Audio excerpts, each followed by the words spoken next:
എന്തെങ്കിലും ഒരു ആത്മീയ പുരോഗതി. ഒന്ന് രണ്ട് ഉദാഹരണങ്ങൾ പറയുകയാണെങ്കിൽ, ഞാൻ എല്ലാ ദിവസവും വാഖി ഓതാറുണ്ട്, തബാറക്ക് ഓതാറുണ്ട്, യാസീൻ ഓതാറുണ്ട്, ഹദ്ദാദ് ഓതാറുണ്ട്. ഇത് റമദാൻ്റെ മുമ്പ് ഓതാറുണ്ട്, റമദാനിൽ ഓതാറുണ്ട്. ഈ റമദാൻ കഴിഞ്ഞാലും ഞാനത് ഓതും. അപ്പം നമ്മുടെ തഖ്വ കൂടിയിട്ടില്ല. തഖ്വ ഏത് ലെവലിലാണോ ഉള്ളത് അവിടെ തന്നെ ഉള്ളത്. അപ്പം നമ്മുടെ തഖ്വ കൂടി എന്നുള്ളതിൻ്റെ അടയാളം ഇതിനേക്കാളും അപ്പുറം ഞാൻ കഴിഞ്ഞ റമദാൻ്റെ മുമ്പുള്ള അവസ്ഥയിൽ നിന്ന് ഈ റമദാൻ കഴിയലോടുകൂടി എന്ത് അമലാണ് എൻ്റെ ജീവിതത്തിൽ അധികരിപ്പിക്കാൻ ഞാൻ സമയം കണ്ടെത്തുക. അവിടെയാണ് നമ്മുടെ ലഅല്ലക്കും തത്തഖൂൻ, തഖ്വയുള്ളവരാവാൻ വേണ്ടിയാണ് റമദാൻ മാസം നമുക്ക് നിർബന്ധമാക്കപ്പെട്ടത് എന്നുള്ള വിഷയത്തിലേക്ക് നമ്മളെത്തും. അപ്പോൾ തഖ്വ ഉണ്ടാവണം. തഖ്വ കൂടി വരണം. അത് ഖുർആൻ ഓതുന്ന വിഷയം ഒരു ഉദാഹരണം പറഞ്ഞെന്ന് മാത്രം. നമുക്ക് നിസ്കാരത്തിലേക്ക് വരാം. നമ്മൾ ഫർള് നിസ്കാരം അറിയാം, സുന്നത്ത് നിസ്കാരം അറിയാം, തഹജ്ജുദ് അറിയാം, ളുഹ അറിയാം, എല്ലാം അറിയാം. ഇത് ചെയ്യുന്ന ആളുകളുണ്ടാവും. പക്ഷെ ഇതിൽ നിന്ന് എന്തെങ്കിലും ഒരു പുരോഗതി ഈ റമദാൻ കഴിഞ്ഞിട്ട് നമുക്കുണ്ടാവണം. നമ്മുടെ ജീവിത ചുറ്റുപാടിലേക്ക് വരാം, വസ്ത്രത്തിലേക്ക് വരാം, നമ്മുടെ പെരുമാറ്റത്തിലേക്ക് വരാം, നമ്മുടെ സംസാരത്തിൽ വരാം. ഏത് വിഷയം എടുത്തു നോക്കിയാലും എന്തെങ്കിലും ഒരു പുരോഗതി നമുക്കുണ്ടാക്കാൻ കഴിയും. നമ്മളൊക്കെ ഇവിടുന്ന് മരിച്ചു പോകുമ്പോൾ ഒന്നും കൊണ്ടുപോകില്ല എന്നൊക്കെ എല്ലാ ദിവസവും വഅദ് കേൾക്കുന്നതാണ്.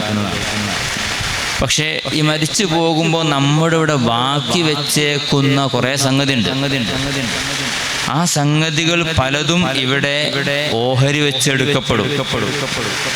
പലരും അത് കൈകലാക്കുകയും ചെയ്യും. പക്ഷേ നമ്മൾ മരിച്ചു കഴിഞ്ഞ് ഖബറിലെത്തിയാൽ പോലും നമ്മുടെ പേര് ഇവിടെ നിരന്തരം ഉണ്ടായിക്കൊണ്ടിരിക്കണം. അതിനു വേണ്ടി എന്തെങ്കിലും ഒരു നന്മകൾ നമ്മുടെ ഭാഗത്തുണ്ടാവണം. അത് ഇന്നാൾ മരിച്ച് അന്നാളുടെ ആണ്ട് ആണെന്ന് നമുക്കൊരു ഫാത്തിഹ ഓതണം. കാരണം അയാൾ ഇന്ന നന്മ, ഇന്ന പുരോഗതി നമ്മുടെ നാട്ടിലുണ്ടാക്കിയിട്ടുണ്ട്. അത് ആണുങ്ങൾക്ക് മാത്രമല്ല, പെണ്ണുങ്ങൾക്കും കഴിയും. അങ്ങനെ എത്ര ആളുകൾ നമ്മുടെ നാട്ടിൽ നിന്ന് മരിച്ചു പോയിട്ടുണ്ട്. ഒരു ഉമ്മ മരിച്ചു പോയാൽ ആ ഉമ്മ അവിടെ പോയാൽ അവിടെ ഇന്ന സാധനം, ഒരു കല്യാണത്തിന് പോയാൽ, ഒരു സൽക്കാരത്തിന് പോയാൽ, മരിച്ച വീട്ടിൽ പോയാൽ ആ ഉമ്മ എത്തിയാൽ അവിടെ എല്ലാം കൺട്രോളാവും.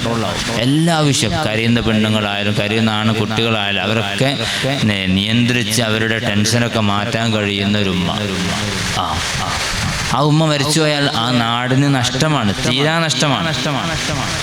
അതുപോലെ നമ്മുടെ ജീവിതത്തിൽ വലിയ മാറ്റങ്ങൾ, എന്തെങ്കിലും ഒരു മാറ്റം, വലിയ മാറ്റങ്ങളൊക്കെ ഈ വർത്തമാന സാഹചര്യത്തിൽ ഉണ്ടാക്കാൻ പറ്റുന്ന ആളുകളുണ്ട്. പക്ഷെ എന്തെങ്കിലും ഒരു മാറ്റങ്ങൾ നമുക്ക് ഉണ്ടാക്കാൻ കഴിയും.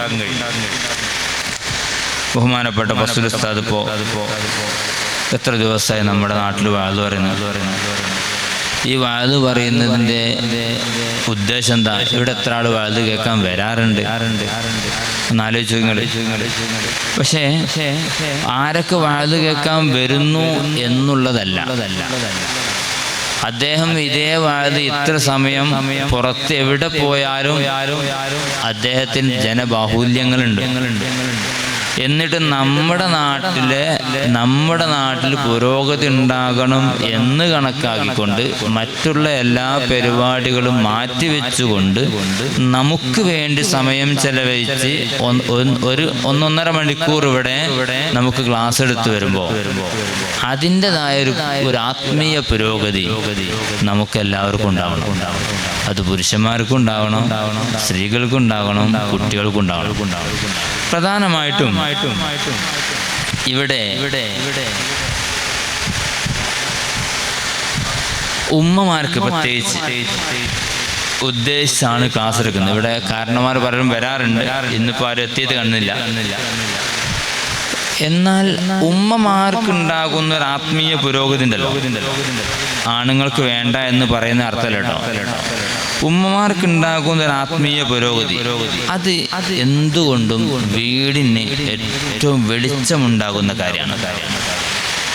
വീടിന് പ്രകാശം ഉണ്ടാകുക മാത്രമല്ല, പ്രകാശം കൂടിക്കൊണ്ടിരിക്കുന്ന കാര്യമാണ്. ഒരു ഉമ്മ വീട്ടിലെ റായിയത്താണ് എന്ന് വെച്ചാൽ വീട് മൊത്തത്തിൽ മൊത്തം അതിൻ്റെ ഉത്തരവാദിത്വം മുഴുവനും ഉമ്മാക്കുള്ളതാണ്.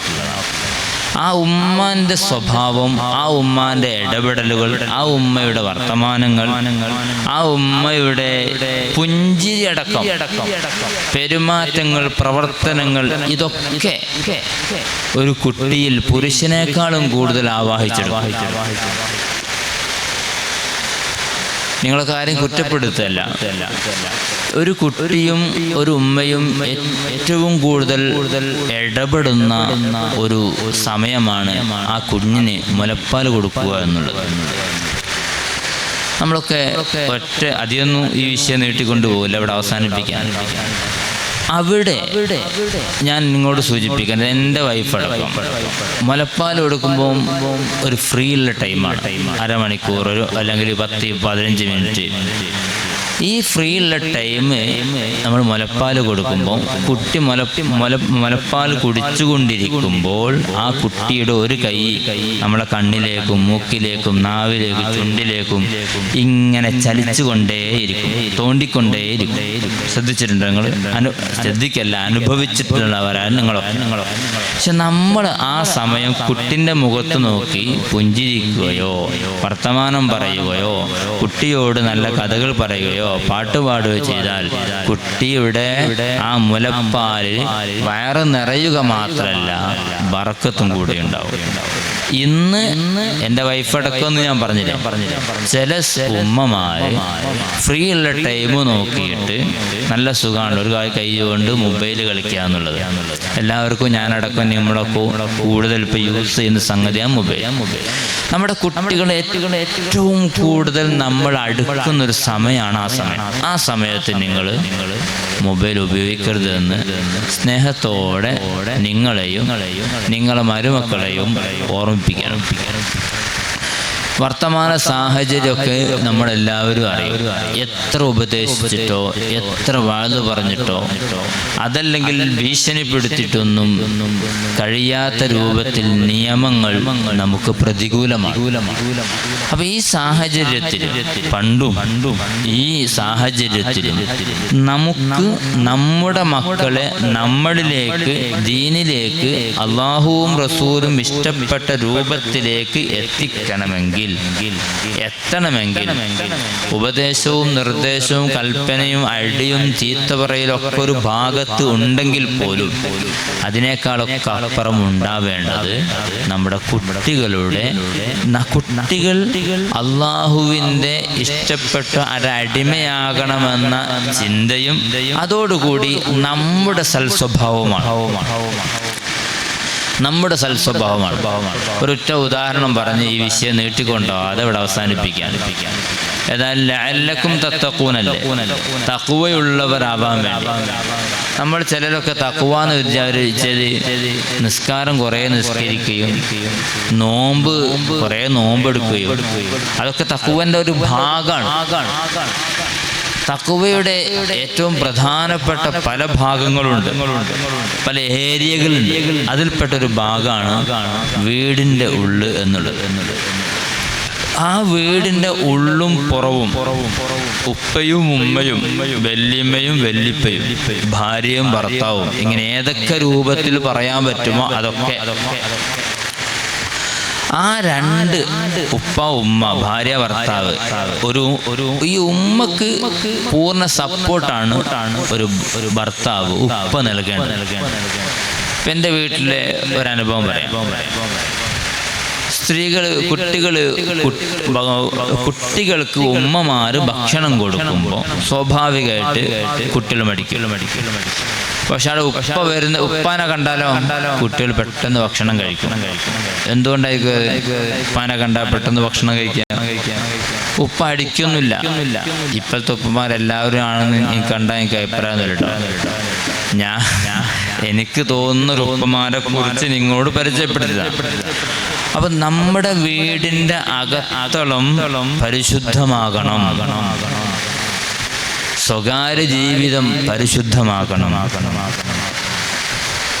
അതിലേക്കാണ് ഈ റമളാനോടുകൂടി നമ്മൾ എത്തേണ്ടത്. ബഹുമാനികളെ, അള്ളാഹു നമ്മയും നമ്മുടെ മക്കളൊക്കെ നന്നാക്കി തരട്ടെ. വർത്തമാന സാഹചര്യത്തിൽ വളരെ മോശമായ രൂപത്തിലാണ് കലാലയങ്ങൾ, LP സ്കൂൾ മുതൽ കലാലയങ്ങൾ മുഴുവനും നടന്നുകൊണ്ടിരിക്കുന്നത്.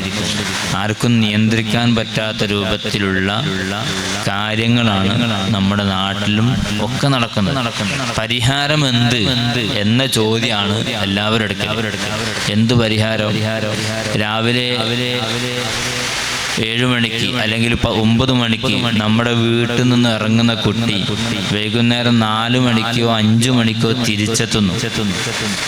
ഈ തിരിച്ചെത്തുന്ന കുട്ടി ദീർഘസമയം ഇടപഴകുന്ന മേഖലകൾ നന്നായിട്ടില്ലെങ്കിൽ, ഭംഗിയായിട്ടില്ലെങ്കിൽ, ആ ഭംഗിക്കുറവ്, ആ അഭംഗി നമ്മുടെ വീട്ടിലോട്ടുണ്ടാവും. അതുകൊണ്ട് ആത്മാർത്ഥമായി നമ്മളൊക്കെ ദുആ ചെയ്യണം. എന്താ ദുആ ചെയ്യേണ്ടത്? റബ്ബനാ ഹബ് ലനാ മിൻ അസ്വാജിനാ വദുർരിയ്യാതിനാ ഖുർറത അഅ്യുനിൻ വജ്അൽനാ ലിൽ മുത്തഖീന ഇമാമാ. എല്ലാവർക്കും ദുആ അറിയാം. ഈ ദുആ അധികരിപ്പിക്കണം. എല്ലാവരും ഈ ദുആ അധികരിപ്പിക്കണം. നമ്മുടെ ചെറുപ്പത്തിലേ ദുആ കുട്ടികളെ പഠിപ്പിക്കണം. അവർ ആവർത്തിച്ച് പറയണം. ഇത്രയേ ഉള്ളൂ അതിൻ്റെ ആശയം. എനിക്ക് കിട്ടുന്ന പുതിയാപ്പിളായാലുമല്ല പുതിയണ്ണാലുമല്ല, അവരെൻ്റെ കണ്ണിന് കുളിർമയാവണം. രണ്ടാമത്തതോ, എന്നെ അല്ല നമ്മളെ പിന്തുടരാൻ പറ്റുന്ന ഒരാളാവണം.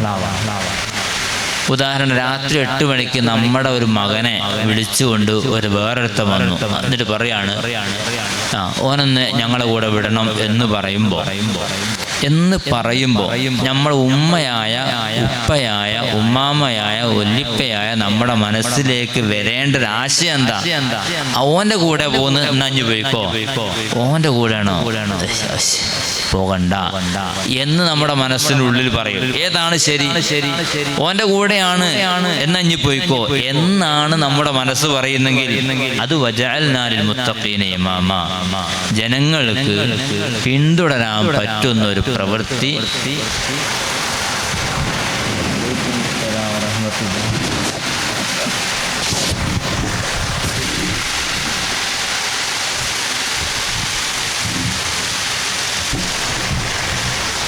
പിന്തുടരാൻ പറ്റുന്ന ഒരു പ്രവൃത്തികൾ ആ കുട്ടിയുടെ ഭാഗത്ത് നിന്ന് ഉണ്ടായത് കൊണ്ടാണ് ഓന്റെ കൂടെ ഇഞ്ഞു പോയിക്കോ എന്ന് നമുക്ക് പറയാൻ കഴിഞ്ഞത്.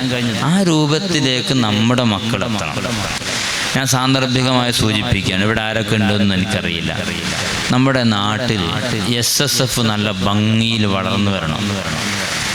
SSF ഭംഗി എന്ന വാക്ക് ഞാൻ ഉപയോഗിച്ചത് അതിൻ്റെ സർക്കുലർ അനുസരിച്ച് കൃത്യമായ രൂപത്തിൽ വളർന്നു വരികയാണെങ്കിൽ നമ്മുടെ യുവത്വം വഴിതെറ്റൂല എന്ന് എനിക്ക് പൂർണ്ണ അഭിപ്രായമുണ്ട്. പക്ഷേ ചില ഗ്രാമങ്ങളിൽ, ചില നാടുകളിൽ SSF ശോചിച്ചു പോകുന്നു. അതുകൊണ്ടാണ് രക്ഷിതാക്കൾക്ക് പേടി. പണ്ട് SSFന് വേണ്ടി അധ്വാനിക്കാന്ന് പറഞ്ഞാൽ അവര് 5 നേരം എന്തായാലും നിസ്കരിക്കും, പിന്നെ അലമ്പിലൊന്നും പോവില്ല. ആ രൂപത്തിൽ വളർന്നു വരികയാണെങ്കിൽ അൽഹംദുലില്ലാഹ് നമ്മൾ രക്ഷപ്പെടും. അപ്പോൾ ഈ റമളാൻ ലഅല്ലക്കും തത്തഖൂൻ, തഖ്വ ഉണ്ടാകാൻ വേണ്ടിയുള്ളതാണ്. തഖ്വ അധികം വർദ്ധിക്കാൻ വേണ്ടിയാണ്, തഖ്വയുള്ളവരാവാൻ വേണ്ടിയാണ്. ഈ റമളാൻ നമുക്ക് അതിനുള്ളൊരു രൂപവും കാര്യം ഉണ്ടാക്കിയെടുക്കണം. അത് എന്തൊക്കെയാണ് നമ്മൾ ഉണ്ടാക്കിയെടുക്കുക എന്നുള്ളത് കഴിയുന്ന മാത്രം തീരുമാനം എടുത്താൽ മതി. നമ്മുടെ വീടും കുടുംബവും, ഞാൻ സ്വന്തം സ്വർഗത്തിൽ എന്തായാലും പോവുക, ഞാൻ രാത്രി ഇത്ര കരഞ്ഞിട്ടും കാര്യമില്ല, എൻ്റെ മക്കൾ എൻ്റെ റൂട്ടിലേക്ക് വന്നില്ലെങ്കിൽ അവരെ ഇതിലേക്ക് എത്തിക്കാൻ നമുക്ക് കഴിഞ്ഞിട്ടില്ലെങ്കിൽ സ്വർഗത്തിൽ എന്തായാലും പോരാ. അങ്ങനെ പോവാ. മക്കളെ ഞാൻ ഒരു ഉദാഹരണം പറയാം. നിങ്ങളെ മക്കള് ഇപ്പോൾ ഒരു കല്യാണമോ സൽക്കാരോ നോമ്പ് തുറക്കെ കഴിഞ്ഞ് അധ്വാനിച്ച് ക്ഷീണിച്ച് അവശനായി വരികയാണ്. അപ്പോൾ എല്ലാം വീട്ടിലെല്ലാ പണിയെല്ലാം കഴിഞ്ഞ് എല്ലാ പൈസയും കൊടുത്ത് എല്ലാ വാടകയും കൊടുത്ത് നമ്മൾ അവസാനം ആ കുട്ടീനോട് ചോദിക്കുന്ന ഒരു ചോദ്യമുണ്ട്, ഇനി ഭക്ഷണം കഴിച്ചോ ചോദിക്കല്ലേ? എല്ലാവരും ചോദിക്കും. പക്ഷെ ഇനി മഗ്‌രിബ് നിസ്കരിച്ചോ ചോദിക്കണ്ടോ? അവിടെയാണ് തഖ്വ ഉണ്ടാവേണ്ടത്. ഇനി മഗ്‌രിബ് നിസ്കരിച്ചോ? അവൻ 12 മണിക്ക് 11 മണിക്ക് ക്ഷീണിച്ച് വരികയാണ്, ഇനി ഇശാ നിസ്കരിച്ചോ? ഇനി തറാവി നിസ്കരിച്ചോ? അല്ല തറാവി നിസ്കരിക്കണ്ടേ എന്നൊരു ചോദ്യം ഒരു ഉമ്മയുടെ ഭാഗത്ത് എല്ലാ ചോദ്യങ്ങളോടൊപ്പവും ഈ ചോദ്യങ്ങളും ഉണ്ടെങ്കിൽ ആ കുട്ടിയുടെ മനസ്സിൽ നിന്ന് മായാതെ എന്നും ആ ചോദ്യം ഉണ്ടായിക്കൊണ്ടിരിക്കും. വെറുതെയാണോ ഹബീബായ മുഹമ്മദ് റസൂലുള്ളാഹി സ്വല്ലല്ലാഹു അലൈഹി വസല്ലമ തങ്ങൾ പറഞ്ഞത്? 7 വയസ്സ് മുതലേ കുട്ടികളോട് നിസ്കാരം കൊണ്ട് കൽപ്പിക്കണം. നിസ്കാരം കൊണ്ട് മാത്രമല്ല കേട്ടോ, നോമ്പ് കൊണ്ട് കൽപ്പിക്കണം, നോമ്പ് നോൽപ്പിക്കണം. പിന്നെയോ എന്തൊക്കെ നന്മകളുണ്ടോ അതൊക്കെ കുട്ടികളെ ചെയ്യാൻ പ്രേരിപ്പിക്കണം. നമ്മൾ ആ നന്മയുടെ ആളുകളാകുകയും വേണം. നോക്ക് ഞാൻ ഏതായാലും പഠിച്ചില്ല, ഇഞ്ഞെങ്കിലും പഠിച്ച് തന്നാത് എന്ന് ചില രക്ഷിതാക്കൾ ഡയലോഗ് അടിക്കുന്നുണ്ട്. ആ ഡയലോഗ് ഇപ്പോഴത്തെ കുട്ടിയെടുത്ത് നടക്കൂല. കുട്ടികൾ അതുകൊണ്ട് ഹബീബായ മുഹമ്മദ് റസൂലുള്ളാഹി സ്വല്ലല്ലാഹു അലൈഹി വസല്ലമ തങ്ങൾ പറഞ്ഞ നീണ്ട 7 വർഷം, 7 മുതൽ 15 വരെ എത്ര വർഷമായി? 8 വർഷം കുട്ടിയോട് നിസ്കാരം കൊണ്ട് കൽപ്പിക്കണം. ആലോചിങ്ങൾ പറയണം, പ്രേരിപ്പിക്കണം, പറഞ്ഞുകൊണ്ടേയിരിക്കണം. ഒരു ദിവസം എത്ര നിസ്കാരമുണ്ട്? 5 എണ്ണം ഉണ്ട്. 5 നേരം പറയണം. 5 നേരം പറയണം. അത് രക്ഷിതാക്കളുടെ ഉത്തരവാദിത്തമാണ്, ഉമ്മയുടെ ഉപ്പയുടെ ഉത്തരവാദിത്തമാണ്. നമ്മുടെ കയ്യിലേക്ക് ഒരു കുഞ്ഞിനെ അള്ളാഹു തന്നെങ്കിൽ ആ അമാനത്താണത്. ആ അമാനത്ത് അതേ രൂപത്തിൽ കേടുപാട് കൂടാതെ തിരിച്ചേൽപ്പിക്കേണ്ടതും എൻ്റെയും നിങ്ങളുടെയും ഉത്തരവാദിത്തമാണ്. പണ്ടത്തെ കാലത്ത് ഇപ്പൊന്നില്ല. ഒരു സ്വർണ്ണമാല വായ്പ വാങ്ങിയിട്ട് കല്യാണത്തിന് പോകാറുണ്ട്. തിരിച്ചു വരുമ്പോൾ ആ സ്വർണ്ണമാല ഒരു കേടുപാടും കൂടാതെ നമുക്ക് തിരിച്ചു കൊടുക്കാറുണ്ട്. നാടൻ ഉദാഹരണം പറഞ്ഞാൽ ഇതുപോലെ നമ്മളിലേക്ക് അമാനത്തായ അള്ളാഹു തന്ന ഈ മുതലുണ്ടല്ലോ അതങ്ങനെ തന്നെ തിരിച്ചു കൊടുക്കണം. ഒരു കുഴപ്പമുണ്ടാകാൻ പറ്റില്ല. അള്ളാഹു നമ്മളിലേക്ക് നമ്മളെ മക്കളെ തരുമ്പോൾ എങ്ങനെ തന്നത്? ഫത്റത്താണ്. ഒരു കുഴപ്പമില്ലാതെ നല്ല ശുദ്ധ മനസ്സോടുള്ള കുട്ടികളെ തന്നു. അവരെ പിന്നെ ജൂതനാക്കുന്നതും നസ്രാനിയാക്കുന്നതും അതല്ല, അവരെ മറ്റേത് ഭാഗത്തേക്ക് ചലിപ്പിക്കുന്നതും മാതാപിതാക്കളാണെന്ന് മുഹമ്മദ് റസൂലുള്ളാഹി സ്വല്ലല്ലാഹു അലൈഹി വസല്ലം. അപ്പൊ മക്കളുടെ പൂർണ്ണ ശിക്ഷ, അവർ നന്നായാൽ പൂർണ്ണ സന്തോഷം, ഇതൊക്കെ കിട്ടുന്ന രക്ഷിതാക്കൾക്ക്. അത് ഉപ്പ ഗൾഫിലാണെങ്കിലും ഉത്തരവാദിത്വം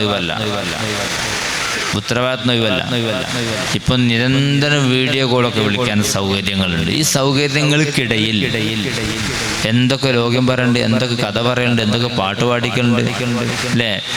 ആ കൂട്ടത്തിൽ നമ്മൾ ചോദിക്കണം, ഞാൻ നിസ്കരിച്ചിനോ? എത്ര ജുസ് ഓതി? തറാവി നിസ്കരിച്ചിനോ? പള്ളിയിൽ എപ്പോഴാ പോലെ? നോമ്പർക്ക് പള്ളി സഹായിക്കലുണ്ടോ? ഇതാരുടെ ഉത്തരവാദിത്തം? ഉപ്പമാരുടെ ഉത്തരവാദിത്തമാണ്. ഉപ്പമാരൊന്നും ഒഴിവാവൂല. രണ്ടാൾക്കും കൃത്യമായ ഉത്തരവാദിത്തമുണ്ട്. അതിൽ ആരും ഒഴിവാവൂല. അതേ സമയത്ത് ഗൾഫിലുള്ള ആളുകൾ അവരുടെ ജീവിതാവശ്യത്തിന് വേണ്ടി പോയതാണെന്ന് കണക്കിലെടുത്തുകൊണ്ട് രണ്ടും കൂടി രണ്ട് ഉത്തരവാദിത്വം കൂടി കൃത്യമായി കൊണ്ടുപോകാൻ കഴിയണം ഉമ്മമാർക്ക്. അതിനുള്ള എന്തൊക്കെ അറിവാണോ അത് ഇന്ന് നിങ്ങളെ ഫോണ് എന്താണ് വേണ്ടത് അതൊക്കെ ചോദിച്ചാൽ കിട്ടും. അത് കിട്ടും, എല്ലാം കിട്ടും. നമുക്ക് ആവശ്യമുള്ളത് കൂടുതൽ സമയം ഉപയോഗിച്ചു കഴിഞ്ഞാൽ അതന്നെ നമ്മുടെ മനസ്സിലേക്ക് വരും. നമ്മൾ ഫോണ് തുറന്ന് നമ്മൾ കൂടുതൽ കാണുന്ന എന്താണോ അതാണ് കൂടുതൽ കാണാൻ വരിക. നോക്കിങ്ങൾ നമ്മൾ എന്താ കൂടുതൽ കാണാ, അതാണ് കൂടുതൽ നമ്മളെ യൂട്യൂബിൽ തുറന്നാലും ഫേസ്ബുക്ക് തുറന്നാലും ഉണ്ടാകുക.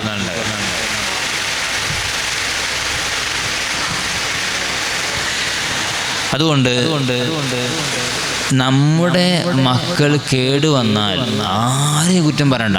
ഹബീബായ മുഹമ്മദ് റസൂലുള്ളാഹി സ്വല്ലല്ലാഹു അലൈഹി വസല്ലമ തങ്ങൾ പറയുന്നു, ഉത്തരവാദിത്വം ഉപ്പാക്കും ഉമ്മക്കാണ്. നന്നായാലോ അതിന്റെ ഉത്തരവാദിത്വം ആരാണ്? ഉപ്പാക്കും ഉമ്മക്കാണ്. സുഖമായിട്ട് സ്വർഗത്തിലേക്ക് ജാഥ വിളിച്ച് പാപ്പാക്കും ഉമ്മാക്കും മക്കൾക്കും പോകാം. അല്ലാഹു തൗഫീഖ് നൽകുമാറാവട്ടെ. അപ്പോൾ നമ്മുടെ വീട് ഇന്നത്തെ സാഹചര്യത്തിൽ ചില മാറ്റങ്ങളും ഒക്കെ ഉണ്ടാവണം, അത്യാവശ്യമാണ്. അല്ലെങ്കിൽ നമ്മുടെ വീട്ടിൻ്റെ അകത്തളം കുറ്റവാളികൾ വളരുന്ന വിവരം നമ്മളറിയില്ല. സ്വന്തം വീട്ടിലൊരു കുട്ടി, ആ വീട്ടിലെ കുട്ടി എല്ലാ ദിവസവും വന്ന് കിടന്നുറങ്ങുന്നു, വീട്ടിൽ തിരിച്ച് രാവിലെ പോകുന്നു, വൈകുന്നേരം വരുന്നു, കിടന്നുറങ്ങുന്നു, ഭക്ഷണം കഴിക്കുന്നു. ആ കുട്ടിയുടെ മനസ്സിനുള്ളിൽ ഒരു അക്രമ സ്വഭാവം ഉണ്ടാകുകയും അങ്ങനെ വീട്ടിലുള്ളവരെ കൊല്ലുകയും ചെയ്യുന്ന ഒരു ദുരവസ്ഥ. പണ്ട് എൻ്റെ ചെറുപ്പത്തിൽ ഞാൻ സ്കൂൾ പഠിക്കുന്ന കാലത്താണ് എനിക്ക് തോന്നുന്നത് നിങ്ങളെ നാട്ടിലാണ് ഇങ്ങനത്തെ ഒരു സംഭവം ഉണ്ടായത്. അതോടെ ഫസലുസ പറഞ്ഞതെന്ന് എനിക്കറിയില്ല അല്ലേ? കല്ലാച്ചേരി അഞ്ചാളെ കൊന്ന് ഫസലുസ പറയണോ? എനിക്കറിയില്ല. ആലോചിച്ചുകൾ. അതേ വാർത്ത ഇന്ന് നമ്മുടെ പത്രമാധ്യമങ്ങൾ നമ്മൾ കാണാൻ കഴിയാണ്. നമ്മുടെ പേരിലുള്ള ഒരാളാണ്, അതും നമ്മുടെ പേരിലുള്ള ഒരാളാണ്. അന്നത് കണ്ടപ്പോൾ അത്ഭുതമായിരുന്നു. അത്ഭുതം എന്ന് പറഞ്ഞാൽ മഹാത്ഭുതമായിരുന്നു. ഇന്നത് അത്ഭുതമേ അല്ല. അതുകൊണ്ട് സാഹചര്യങ്ങൾ എന്ത് തന്നെയാണെങ്കിലും മക്കൾ നമ്മളിലേക്ക് എത്താൻ എന്ത് സൈക്കോളജിയാണോ പഠിക്കേണ്ടത് ആ രൂപത്തിൽ പഠിച്ച് എല്ലാ ഉമ്മമാരും പ്രാപ്തരാകണം, എല്ലാ ഉപ്പമാരും പ്രാപ്തരാകണം. നമുക്ക് സമയമില്ല എന്ന് എല്ലാവരും പറയുന്നുണ്ട്. നമ്മൾ കാണുന്ന സ്ഥിര കോമഡികളൊക്കെ നമ്മുടെ ബുദ്ധിയെ നശിപ്പിക്കും. നിങ്ങളൊന്നും ഞാൻ ഉപദേശിക്കല്ല കേട്ടോ, വലിയ പ്രശ്നം അതൊക്കെ വലിയ പ്രശ്നമാണ്. അതൊന്നും ആരോടും പറയാൻ പറ്റില്ല. ഞാൻ നിങ്ങളോടൊന്നും ഉപദേശിക്കല്ല. പിന്നീട് വിരൽ കടിച്ചിട്ട് കാര്യമില്ല. ദുനിയാവിലും കടിക്കേണ്ടി വരും, ആഖിറത്തിലും കടിക്കേണ്ടി വരും. പണ്ടത്തെ ആഖിറത്ത് കടിച്ചാൽ മതി. അപ്പൊ ദുനിയാവിൽ റിയലായിട്ട് കാണാം. പാടത്ത് ജോലി, വരമ്പത്ത് കൂലി എന്നൊക്കെ പറയാറുണ്ട്. നേരെ വരമ്പത്ത് കൂലിയെ കിട്ടുന്നു. പ്രത്യക്ഷത്തിൽ നല്ല നിസ്കരിക്കുന്ന അലമ്പൊന്നും ഇല്ലാത്ത ആളുകൾ ഒരു സുപ്രഭാതത്തിൽ പെട്ടെന്ന് മനസ്സ് മാറാന്നൊക്കെ പറഞ്ഞാൽ അങ്ങനൊന്നും മനസ്സ് മാറാതെ നമ്മുടെ മക്കളെ മാറ്റിയെടുത്ത് നമ്മളിലേക്ക് എത്താൻ എന്ത് ചെയ്യണം? ദേഷ്യം പിടിച്ചാൽ മതിയാവോ? അടിച്ചാൽ മതിയാവോ? ഉപദേശിച്ചാൽ മതിയാവോ? എവിടെയാണ് തുടങ്ങേണ്ടത്? എല്ലാവരും ഇങ്ങനെ കുറ്റം പറഞ്ഞ കാര്യമല്ല. അതുകൊണ്ട് നേരത്തെ പറഞ്ഞ കാര്യം ഞാൻ ഒന്നുകൂടെ നിങ്ങളോട് സൂചിപ്പിക്കുകയാണ്. തഖ്വ ഉണ്ടാകാൻ മുഹമ്മദ് റസൂലുള്ളാഹി സ്വല്ലല്ലാഹു അലൈഹി വസല്ലം. നമ്മളൊക്കെ വിരൽ ചൂണ്ടി സംസാരിക്കാറുണ്ട്, വിരലിങ്ങനെ ചൂണ്ടാറുണ്ട്. ഈ വിരൽ ചൂണ്ടുമ്പോ ഒന്ന് വിരൽ ചൂണ്ടി എല്ലാവരും പെണ്ണുങ്ങൾ ഉമ്മമാർക്കൊന്ന് വിരൽ ചൂണ്ട്. വിരൽ ചൂണ്ടിയോ? എത്ര വിരലാ മുന്നോട്ടേക്ക് പോയത്? ഒരു വിരൽ അല്ലേ? 3 വിരൽ എങ്ങോട്ടേക്കാ പോയത്? പറയൂ. നമ്മുടെ നെഞ്ഞിലേക്കല്ല വന്നത്. വിരല് ചൂണ്ടുമ്മമാരെ താത്തമാരെ. അപ്പോൾ ഈ 3 വിരല് സ്വന്തം നെഞ്ഞിലേക്കാണ് കൂർപ്പിച്ച് വരുന്നത്, ഒന്നേ പുറത്തേക്കുള്ളൂ. അപ്പൊ വിരല് ചൂണ്ടി നമ്മൾ അപ്പുറത്തോട് സംസാരിക്കുമ്പോ ഇതൊക്കെ സൂചിപ്പിക്കുന്ന എന്താ? നിന്റെ എന്തോ പിഴവുണ്ടോ എന്ന് നീ ആലോചിക്കണം. അതൊരു പ്രാവശ്യമല്ല, 3 പ്രാവശ്യം പറയുന്നുണ്ട്. ഈ പ്രശ്നത്തിൽ നീ അവിടെ വിരൽ ചൂണ്ടി കുറ്റപ്പെടുത്തുമ്പോഴും നിന്നിലെന്തോ പിഴവുണ്ടോ ആലോചിക്കണം. വെറുതെ ദേഷ്യം പിടിക്കാൻ എല്ലാവർക്കും കഴിയും. പ്രശ്നങ്ങൾ ഉണ്ടാകുമ്പോൾ ദേഷ്യം പിടിക്കുക, അല്ലെങ്കിൽ കുറ്റപ്പെടുത്തുക, അല്ലെങ്കിൽ പോയോ എവിടെയെങ്കിലും എണീച്ച് കരയുക. ഇതൊക്കെ അതിൻ്റെ ആദ്യഘട്ടം ഉണ്ടാകുന്ന സംഗതികളാണ്. പക്ഷെ അതിൻ്റെ ഒക്കെ അപ്പുറത്തൊരു സംഗതി ഉണ്ട്. ദേഷ്യം പിടിച്ചാൽ നമുക്കുണ്ടാകുന്ന പ്രശ്നം എന്താ? ഇല്ലാത്ത തലവേദന ഉണ്ടാവും. ഇല്ലാത്ത തലവേദന നമ്മളിലേക്ക് കടന്നു വരുന്ന സംഗതിയാണ് ദേഷ്യം. തലവേദന ഉണ്ടാവും, പ്രഷർ കൂടും, ശ്വാസം മുട്ടലുണ്ടാവും. ഇതൊക്കെ ദേഷ്യം പിടിച്ചാലുണ്ടാവും. അത് ദേഷ്യം പിടിക്കാതിരിക്കാനുള്ള മാർഗമാണ് നമ്മൾ ഉണ്ടാവേണ്ടത്. വസ്ബിർ നഫ്സക, ഞാൻ ഇന്നത്തെ ആയത്ത് ഓതിയതാ, സൂറത്തുൽ കഹ്ഫ് ഫസ്ലുസ്സ ഓതി 22ാമത്തെ ആയത്ത് ഓതി. അതിൻ്റെ കുറച്ച് അങ്ങോട്ടേക്ക് അടുത്ത പേജിൻ്റെ തുടക്കമുള്ള ആയത്താണ് വസ്ബിർ നഫ്സക മഅല്ലദീന യദ്ഊന റബ്ബഹും ബിൽ ഗദാത്തി വൽ അശി. ആശയങ്ങൾ ധാരാളം പറയുന്നുണ്ട്. ക്ഷമ ഉള്ളവരാണ്. അസ്സബ്റു നിസ്ഫുൽ ഈമാൻ. സബ്ർ ഈമാനിന്റെ പകുതിയായി. ആർക്കും അറിയാത്തത് സബ്ർ ഈമാന്റെ പകുതിയാണെന്ന്. പക്ഷെ ദേഷ്യം പിടിച്ചു പോകും. എന്തുകൊണ്ടാണ് ദേഷ്യം പിടിക്കുന്നത്? ഒരു കാര്യത്തിൽ ദേഷ്യം പിടിക്കുമ്പോൾ എവിടെ പ്രശ്നം ഉണ്ടാകുന്നത്? ഇവിടെയാണോ അവിടെയാണോ? ഇവിടെ പ്രശ്നം, അവിടെ പ്രശ്നം. ദേഷ്യം പിടിക്കുന്ന ആരാ? നമ്മളല്ലേ. നമ്മളെന്താ ദേഷ്യം പിടിക്കുന്നത്? അയാൾ എന്ത് ചെയ്താൽ നമ്മൾ ദേഷ്യം പിടിക്കുന്നത് നമ്മുടെ ഭാഗത്താ പ്രശ്നം. ദേഷ്യം പിടിക്കാതിരിക്കാൻ എന്താ ചെയ്യാ? എന്താ പരിഹാരം? ദേഷ്യം പിടിക്കാതിരിക്കാൻ എന്താ ചെയ്യാ? പിടിക്കാതിരിക്കന്നെ.